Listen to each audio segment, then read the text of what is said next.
Hello les amis investisseurs minimalistes et j'espère que vous avez la super forme.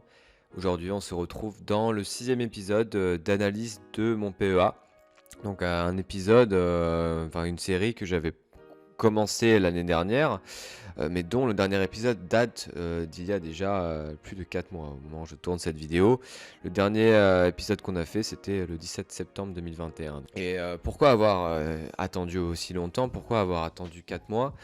Tout simplement parce qu'en bourse, j'ai remarqué que ça servait à rien de faire des updates tous les mois. C'est beaucoup de choses, c'est beaucoup de vent, c'est beaucoup de bruit pour rien. Et c'est pour ça qu'on a cet horizon de temps, cette période aussi étalée. 4 mois, donc je pense que c'est pas mal 4 mois, à part si j'ai vraiment des choses à dire, si c'est passé des trucs de fou dans mon portefeuille.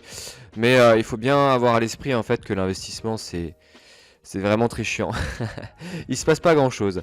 Et si tu veux savoir si tu es en train de réussir, si ta stratégie d'investissement boursier est en train de réussir, eh bien regarde si elle est chiante ou pas. Et si elle est chiante, eh bien c'est que tu es en train de réussir. Donc passons maintenant aux choses sérieuses.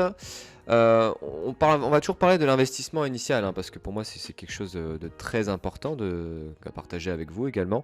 L'investissement initial, ce n'est pas la valeur du portefeuille, c'est l'investissement qui a été mis au départ, et on peut ensuite voir les plus-values qu'on a réalisées et les dividendes perçus. Je rappelle juste que dans un PEA, on a un plafond de versement. On a un plafond de versement pour une personne seule de 225 000 euros. Donc dans ces 225 000, eh bien, il y a 150 000 euros de versement pour le PEA, donc pour les grandes entreprises européennes, françaises. Et pour les petites entreprises, on a ce qu'on appelle le PEA-PME. Et là, ça peut être intéressant sur certaines boîtes, mais c'est plus pour les petites entreprises, PEA-PME. Donc l'idée, en fait, c'est de rapidement remplir ces enveloppes fiscales, même si je sais que réunir 225 000 euros, c'est pas forcément le truc le plus facile au monde, mais avec de la régularité, je pense que sur 10, 15, 20 ans, c'est largement faisable. Donc parlons des versements. Sur le PA, j'ai atteint un montant de versement de 17 703 euros. Donc un versement de 700 euros sur les 4 mois. Et c'est plutôt marrant parce que là, j'ai axé ma stratégie sur l'immobilier, donc je suis en train d'économiser pour un apport. Je suis aussi en train de vraiment me bombarder dans mon compte titre ordinaire. Je ferai une vidéo à ce sujet. Mais j'ai mis que 700 euros depuis septembre en 4 mois. Donc ça fait ouais, peut-être 150, 200 par mois. Mais force est de constater que les plus-values, les résultats sont là. Et c'est pas parce qu'on met pas 1000 euros par mois qu'on est forcément un naze et que notre stratégie ne vaut rien.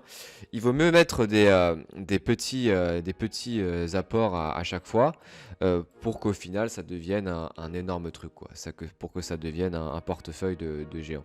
Donc ne vous pressez pas, ça c'est aussi un truc que je vois souvent chez mes étudiants ou dans les commentaires de la chaîne. On voit des personnes qui essayent de brûler les étapes, mais faites-le à votre rythme. Il vaut mieux investir 50 euros tous les mois pendant 20 ans plutôt que 1500 euros tous les mois pendant 2 ans. Gardez vraiment ça à l'esprit. Donc 17 703 euros. On est encore loin du plafond de versement de 250 000. Mais bon, voilà, chacun son rythme, hein, de toute manière. Donc quelles sont les nouveautés? Il n'y a pas eu beaucoup de nouveautés pour vous dire. Et c'est encore la preuve que la stratégie marche super bien. J'ai quasiment pas besoin d'intervenir. Là avant c'était la première fois que je me connectais depuis 3 mois. Enfin je fais jamais rien en fait, à part pour acheter des actions. Donc aucune vente, hein, il n'y a pas d'arbitrage pour le moment. C'est très très calme. Par contre j'ai acheté pour 102 euros d'ETF, hein, donc de mémoire ça doit valoir 2 parts d'ETF Lixor Nasdaq pour faire de la valorisation de patrimoine. J'ai aussi acheté 3 actions Air Liquide. C'est une action que j'aime bien, qui est très défensive mais qui performe bien. Je l'achète pour le dividende et la plus-value, et aussi parce que je comprends ce qu'ils font. En termes de ratio financier, je trouve ça pas mal. Après ça c'est quelque chose que je développe dans la formation. Ça prend pas mal de temps pour analyser tout ça. Et on a aussi, j'ai aussi acheté 3 actions Vinci, même profil que Air Liquide, hein. J'aime bien les entreprises B2B. Des entreprises, des grosses caps, des grosses sociétés mères comme Vinci qui possèdent également des filiales. C'est intéressant, et surtout au niveau des ratios, c'est aussi très intéressant, même si avec le Covid c'est devenu Le cours s'est un peu cassé la gueule, mais j'ai renforcé sur Vinci parce que je suis persuadé que sur 15-20 ans, il n'y aura pas de problème, quoi. Donc 254 euros pour Vinci et on est aux 700 euros de versement. Qu'est-ce qu'on a encore?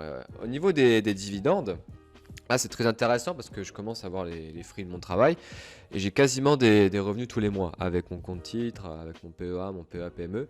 J'ai des petits revenus tous les mois, ça varie entre ouais, 7 et 50 euros, 60 euros quand il y a un total des fois. C'est plutôt pas mal, surtout que moi je compte pas arrêter de travailler, c'est pas un truc qui m'excite. De prendre ma retraite à 25 ans, c'est vraiment pas un truc qui m'intéresse.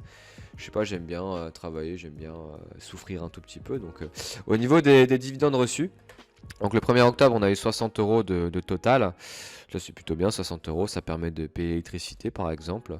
Vinci le 18 novembre de 9,10 euros, qui est un acompte, hein. Il faut savoir qu'en bourse, tu as des entreprises qui versent tous les mois, tous les trimestres, tous les semestres. Vinci, c'est tous les semestres, Total, c'est tous les trimestres. Voilà, c'est pour ça que le dividende paraît un peu faible, mais c'est un acompte et le reste du dividende sera versé plus tard dans l'année. On a aussi Pernod Ricard. Pernod Ricard, une boîte que j'adore aussi, pour son image de marque notamment et pour son positionnement. 16 euros, 16 euros de coupon, donc de dividendes, c'est plutôt pas mal. Moi, ça me fait limite un sachet de course, quoi. Donc, c'est plutôt intéressant. Et on a encore LVMH le 2 décembre 2012, donc c'était il n'y a pas longtemps. Ils ont versé leur acompte, pareil que Vinci, 15 euros. Et tout ça, ça nous fait, bon, bah, ça fait 100 euros de dividendes sur la période septembre-décembre, donc c'est vraiment pas mal, donc très content à ce niveau-là. C'est 100 euros qui vont être réinvestis, qui ont déjà été réinvestis une partie, mais je pense les utiliser pour notamment acheter du Nasdaq ou du L'Oréal par exemple. Donc au niveau de la valorisation au 14 décembre 2021, on a un mon PEA est à 25 597 euros, donc c'est plutôt pas mal. 25 597, j'arrive pas trop à me rendre compte, mais en fait, plus je monte dans les chiffres et plus j'ai tendance à penser que bon voilà, c'est des chiffres et qu'à un moment bah, je suis certain que dans 10-15 ans bah, j'aurai un PE à 500 000 euros sans problème. Donc ce qui est intéressant de voir là, c'est que on a des 2-3 valeurs qui font quasiment la plupart des plus-values. On a LVMH qui draine la plupart des perfs à 86%. On a Dassault à 81%. Et on a aussi Essilor que j'avais acheté vraiment très bas, qui fait 51%, et Sartorius. Il faut savoir que quand tu investis en bourse, il ne faut pas s'attendre à gagner, à faire plus 100% par an sur chaque position. C'est des petites, comment dire, la plupart des perfs elles vont venir de 1 à 2, 3 peut-être actions si c'était investi en actions. Mais il faut vraiment pas s'attendre à gagner du fric sur toutes les actions. Là, ce qui est intéressant, c'est que chaque action a son objectif. Par exemple, Sanofi, c'est un objectif purement de dividende croissant. Total Energy, c'est un objectif de dividende pour apporter de la liquidité dans le compte pour pouvoir réinvestir les dividendes. Le Nasdaq, ça a aussi un objectif de valorisation de patrimoine, hein. Donc là, je vais commencer à le blinder pour être au moins à 10 000 balles dessus de valorisation d'ici 1 ou 2 ans. Donc ce qui est intéressant en bourse, c'est qu'il n'y a pas de bonnes et mauvaises réponses. Chacun voit des choses différentes. Peut-être que toi, tu vas pas du tout être en accord avec Essilor. Peut-être que tu vas faire une analyse et que Pernod Ricard, c'est pourri pour toi. Mais chacun aura sa propre vision de la chose. Peut-être qu'il y en a qui iront sur des small caps. Peut-être, je sais pas. C'est vraiment intéressant. Mais en tout cas, les performances sont au rendez-vous. Et ma stratégie est de plus en plus affinée. Et c'est quasiment impossible de perdre de l'argent sur 20 ans avec une stratégie comme ça. Si on compare maintenant la valorisation de septembre et de décembre, en septembre on avait donc une valorisation de 4000, enfin une plus-value pardon de 4 731 euros, plus-value hors dividende, et en décembre on a 6080. On a pris 1300 balles, c'est plutôt sympa, ça fait un salaire limite en termes de valorisation. Et en termes d'évaluation avec les dividendes et les versements du coup, eh bien on était à 23 440 en septembre et en décembre on est à 25 600 on va dire, donc quasiment une augmentation de 2000 euros. C'est plutôt bien, c'est des chiffres qui sont très encourageants et continuer dans cette optique. Je vous montrerai après les objectifs. Juste avant de vous parler de ça, sachez juste que vous pouvez télécharger votre formation offerte qui est sur 3 jours où vous apprendrez les bases de la bourse. Il faut savoir que je réouvre la formation, la seule formation de Go Investissement, je la réouvre via les mails. Donc si vous n'êtes pas abonné à la newsletter, faites-le le plus rapidement possible et vous serez tenu au courant. Je fais souvent des opérations commerciales avec du coaching offert ou des petites discounts, ça dépend. Mais si vous voulez avoir accès au programme pour faire votre stratégie vous-même, inscrivez-vous à la newsletter vraiment. Voilà, c'était pour la petite parenthèse. Maintenant, si on parle du résultat total, bien, très important de voir ça. Le résultat total, depuis que j'ai ouvert mon PEA, donc le 8 octobre 2018, je me souviendrai toujours, le 8 octobre 2018, j'étais en cours de contrôle de gestion à l'école de management de Strasbourg et je cherchais des informations sur la bourse et j'étais vraiment au taquet. Je regardais des livres tous les jours et j'essayais d'appliquer ce que je voyais en cours. Et j'étais en train d'ouvrir mon PEA quand soudain le prof m'a appelé et j'ai dû corriger un exercice et j'avais rien compris à l'exercice et c'était un peu la honte. Et là, derrière, à côté, il y avait l'ordi avec Bourse Direct allumé et il y avait le formulaire d'ouverture de compte. Donc c'était assez marrant, une petite anecdote drôle. Donc le 8 octobre 2018, ouverture du PEA, ça va faire 3 ans, là, plus de 3 ans. On a une plus-value de 8000 euros. 8000 euros, c'est pas mal. Et 473 euros de dividendes cette année. Bon, ça, c'est pas forcément important, mais ce qui nous intéresse, c'est vraiment ça, c'est les 8000 euros de plus-value. On a vu avant que j'avais comment dire, une plus-value latente de 6000 euros. Là, on a 8000 euros, donc ça veut dire que depuis le début, j'ai reçu 2000 euros de dividendes. C'est plutôt sympathique, on va dire. C'est plutôt sympathique. Et il arrivera un moment où les dividendes seront supérieurs au montant investi. Mais comme dit, il faut attendre quelques années avant que ça se produise. Donc voilà, ouais, c'est les plus-values sur 20 ans. Ouais, qu'est-ce qui va se passer? Ça va être énorme, je pense. Le coût d'opportunité maintenant, parce qu'on a parlé de cette plus-value de 8000 euros. Mais concrètement, qu'est-ce qu'on essaye de faire avec ça? Parce que c'est bien beau de collecter de l'argent sur son PEA, d'en recevoir, de le faire grossir. Mais à un moment, il faut quand même s'en servir. Et j'ai quelques pistes pour s'en servir. Mais 8000 euros, déjà, moi je le vois comme une possibilité d'arrêter de travailler. Même si je ne compte pas arrêter de travailler. Mais c'est une charge mentale en moins de se dire, bon, bah, si je me fais virer, si un jour le club pour lequel je travaille, bah, on n'est plus sur la même longueur d'onde, je pars, bah, ça ne me posera pas de problème. Ça permet de faire 8 mois sans travailler. Là, je vous rassure, hein, je ne vais pas vendre mes actions parce que voilà, je suis au chômage ou quoi. Mais ça permet déjà de se dire ça et c'est un fardeau mental en moi. C'est aussi un petit apport pour un studio. Hein, si tu es dans une ville moyenne, tu peux très bien utiliser cette plus-value pour acheter du studio, pour acheter des appartements à tes enfants, à toi, je sais pas. Tu peux faire plein de choses pas mal. Tu peux aussi donner un apport pour ta résidence principale. Quelque chose de très important parce que si tu as un gros apport, admettons que tu balances 8000 ou même, je sais pas, que tu arrives à avoir 50 000 euros en bourse. Si tu balances ça dans un T2, bah, ça réduit ta mensualité. Et les choses, là, c'est totalement différent, quoi, avec une résidence quasiment payée. Ensuite, si on va un peu plus loin, hein, c'est toujours dans une optique d'investir, hein, les 8000 euros.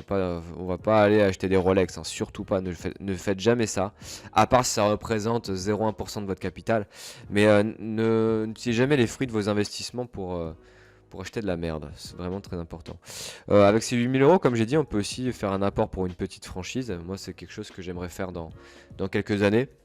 Donc voilà, c'est l'argent en fait, il faut le voir comme une possibilité de prendre du temps libre, une possibilité de faire des projets, mais surtout pas le prendre pour acheter de la merde parce qu'on est mal dans sa vie. Donc voilà, c'était pour la petite minute coup d'opportunité.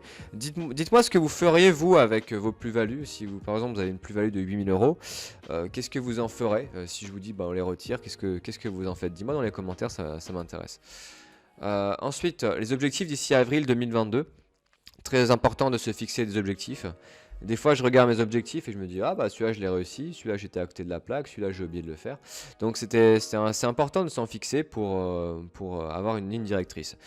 Et c'est toujours de rester humble, de ne pas avoir la grosse tête, même avec les plus-values. Je raconte à personne que je fais des plus-values en bourse, ça m'intéresse pas trop. J'essaie de rester dans ma stratégie et je sais qu'il y a des gens qui ont plus que moi, des gens qui ont une meilleure performance. Mais tu sais quoi, je m'en fiche parce que le plus important c'est que la stratégie te convienne, que me convienne. Donc voilà, rester humble et vraiment basculer plus sur les US encore, même si j'ai amorcé le truc. Les US c'est un levier formidable hein, pour faire de la croissance de dividendes notamment. Donc faire 60% en US et 40% FR. Là de mémoire je dois avoir 3800 € de valorisation sur mon CTO. Sur le PEA, bon, on est à 25 000, 26 000 avec le... Voilà, donc on est loin encore de ces pourcentages, mais je pense que dans quelques mois, ça le fera, quoi. Renforcer également, d'ici avril 2022, il y a 2 lignes que je vais renforcer en priorité, c'est L'Oréal et l'ETF Nasdaq. Je vais essayer de bombarder, donc il faudra que je travaille un peu plus. Je vais travailler plus, je vais me donner les moyens pour le faire. Je vais essayer de balancer 1500 balles sur L'Oréal et 1500 sur le TF Nasdaq. Comme ça fera une bonne base, ça fera ça va bien composer tout ça. Et on va pouvoir avoir des résultats encore plus exceptionnels. Donc voilà, j'espère que cette vidéo vous aura plu. N'oubliez pas de vous abonner à la newsletter pour avoir votre formation offerte sur 3 jours, où vous apprendrez les bases de la bourse. Et aussi avoir accès à la réouverture de la formation, très important. Laissez-moi un petit commentaire sur ce que vous avez pensé de la vidéo et on se dit à très bientôt. Ciao ciao! Merci pour ton attention et tu peux également regarder d'autres vidéos sur cette chaîne et t'abonner également. À très bientôt!